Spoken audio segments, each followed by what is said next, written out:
bienvenidos a otro episodio de nuestro podcast. Hoy tenemos un tema muy interesante y que de seguro muchos de ustedes han escuchado hablar: el shock cardíaco. Yo soy Fernando Macías Medina y como siempre estoy con mis compañeras Odette Solorzano y Belinda Ayala. ¿Listos para adentrarse en el mundo de la medicina? Hola a todos, me da mucho gusto estar aquí compartiendo este espacio con ustedes y pues vamos a empezar por la definición. El shock cardíaco es una condición médica en la que el corazón no puede bombear suficiente sangre para satisfacer las necesidades del cuerpo. Esto resulta en una disminución crítica del flujo sanguíneo, lo que puede llevar al fallo de múltiples órganos y pues en última instancia a la muerte, si es que no se trata de manera adecuada y oportuna. Exactamente, Odette. Ahora hablemos un poquito de etiología, que se refiere pues, a las causas del shock cardíaco, que puede ser desencadenado por una serie de factores como un ataque al corazón, donde se incluye el infarto al miocardio, una arritmia grave, insuficiencia cardíaca congestiva, traumatismos graves, pérdida de sangre importante debido a una hemorragia que nos lleva a una hipovolemia, entre otros factores, ¿no? Y bueno, identificar la causa subyacente es fundamental para saber abordar eficazmente el shock. Bueno, ahora hablemos de la fisiopatología, que se refiere a los procesos biológicos y las respuestas del cuerpo en el shock cardíaco. Cuando el corazón no puede bombear adecuadamente, disminuye el flujo sanguíneo. Esto lleva a una disminución de la perfusión de los órganos vitales, lo que significa que los órganos no estarán recibiendo el correcto oxígeno y los nutrientes necesarios para funcionar correctamente. Eso es muy importante y está más que correcto, Fer. La falta de oxígeno puede llevar al deterioro de células y de tejidos, lo que desencadena una cascada enorme de reacciones que afectan a los sistemas como es el cardiovascular, el renal y el respiratorio. Los síntomas pueden incluir desde hipotensión, confusión, sudoración excesiva y extremidades frías, entre otra gran lista. Y bueno, también es importante recordar que el shock cardíaco es una emergencia médica que va a requerir atención inmediata. Además, la identificación temprana y el tratamiento adecuado son fundamentales para mejorar las posibilidades de recuperación. Bueno, efectivamente, para nuestros oyentes, si alguna vez se encuentran en una situación en la que sospechen de que alguien esté experimentando un shock cardíaco, no duden en llamar a 911 o buscar ayuda médica inmediata. La rapidez en la respuesta puede marcar la diferencia entre la vida y la muerte. Exacto, pero bueno, ahora pasemos a las etapas del shock cardíaco, que la primera sería la etapa de compensación, donde esta fase, pues, el cuerpo va a reconocer que algo está mal y activa mecanismos para tratar de mantener el flujo sanguíneo y la presión arterial. El corazón empieza a latir más rápido y el cuerpo trata de redirigir la sangre a órganos vitales, como lo podría ser el encéfalo. Así es. Pero cuando el shock cardíaco progresa, llegamos a la segunda etapa, que también es conocida como la etapa de descompensación. Aquí el cuerpo ya no puede mantener la presión arterial y el flujo sanguíneo adecuados. Los órganos comienzan a sufrir porque no reciben la suficiente sangre y pues consiguientemente no pueden recibir el oxígeno adecuado. Y en esta etapa, donde los síntomas se vuelven más evidentes, como la confusión, la palidez y la debilidad. Y bueno, finalmente tenemos a la tercera etapa, la etapa de choque y reversión. En esta fase, los órganos vitales han sufrido daños graves debido a la falta de oxígeno y de nutrientes. Y el cuerpo pues no puede recuperarse por sí mismo. Es una situación crítica y potencialmente mortal, que se requiere de atención médica inmediata. Y nuevamente, les recuerdo, es importante destacar que el shock cardíaco puede ser causado por una variedad de factores como traumatismos, hemorragias, insuficiencia cardíaca u otras condiciones médicas que son graves. Y bueno, la clave para abordar este shock cardíaco sería la identificación temprana y la atención médica rápida. Así que ahí lo tienen, amigos. Las etapas del shock cardíaco son la compensación, descompensación y el choque irreversible. La clave de todo esto es estar informados y saber cómo actuar adecuadamente en caso de una emergencia. Bueno, ahora que ya hablamos de las etapas, es importante hablar de su clasificación. Es correcto, compañero. Y bueno, es increíble la variedad que podemos de shocks que podemos describir, y para poder actuar en un caso de emergencia pues debemos saber identificarlos. Pero bueno, ya sin más rodeos, empezamos con el shock hipovolémico. Este es en donde su mismo nombre nos podemos dar una idea de qué es lo que trata, ¿sí o no, Fer? Una baja de bulimia. Así es, compañero, eres muy listo.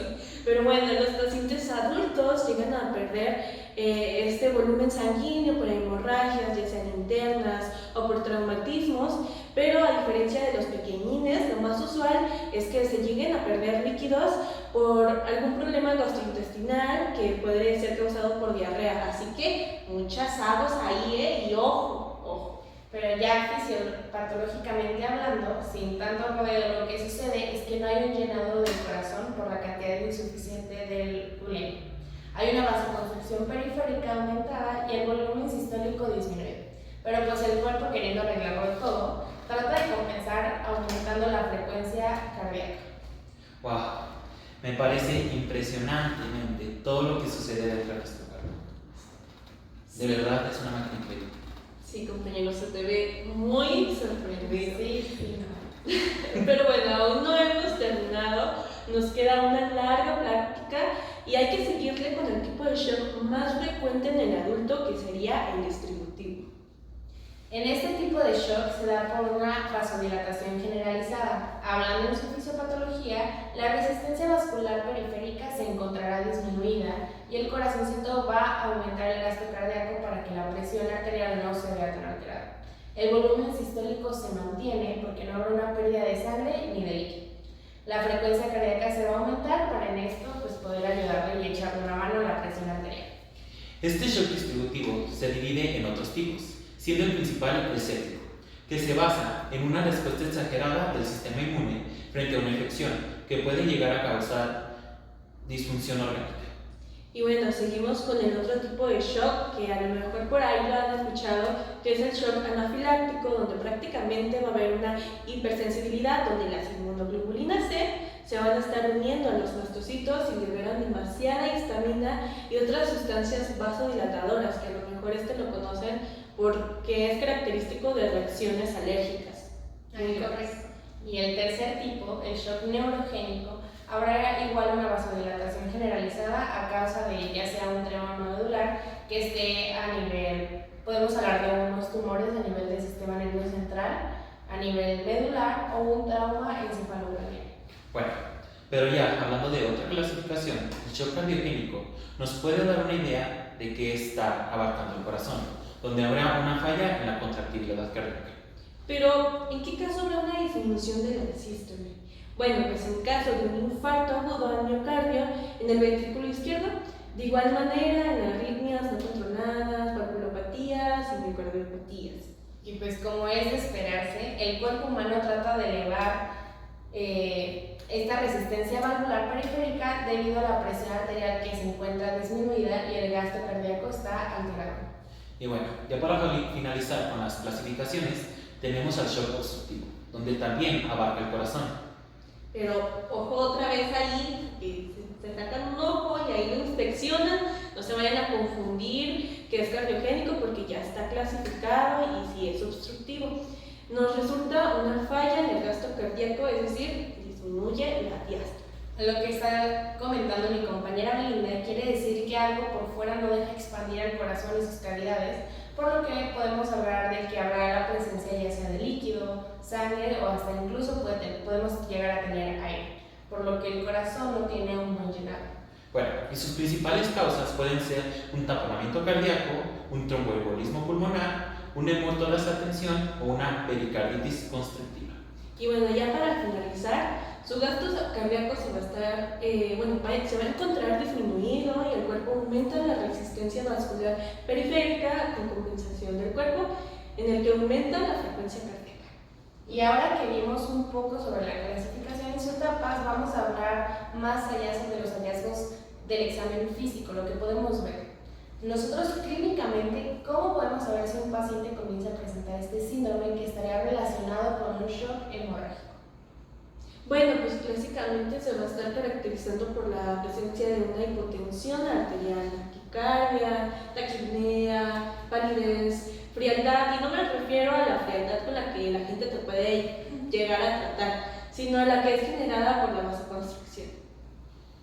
Que al igual puede ser causada por una pérdida sanguínea o una disminución del metabolismo por falta de glucosa y sangre. También se sabe que hay una sudoración, presencia de cianosis y una piel moteada que al haber el atrapamiento de sangre está en las vénulas. Perdón. Y bueno, finalmente las últimas dos características generales en el shock serían claramente una alteración del estado mental y la oliguria, que como sabemos pues, se va a estar produciendo por esta caída en el volumen minuto que genera la hipoperfusión renal. Y bueno, ¿no creían que es necesario hacer un diagnóstico diferencial? Esto para saber qué tipo de shock se trata. Por ejemplo, para el shock hipovolémico podremos decir que en los pacientes deshidratados no habría una sudoración ni turgencia cutánea, a lo que se le conoce como el signo del pliegue positivo. Exacto.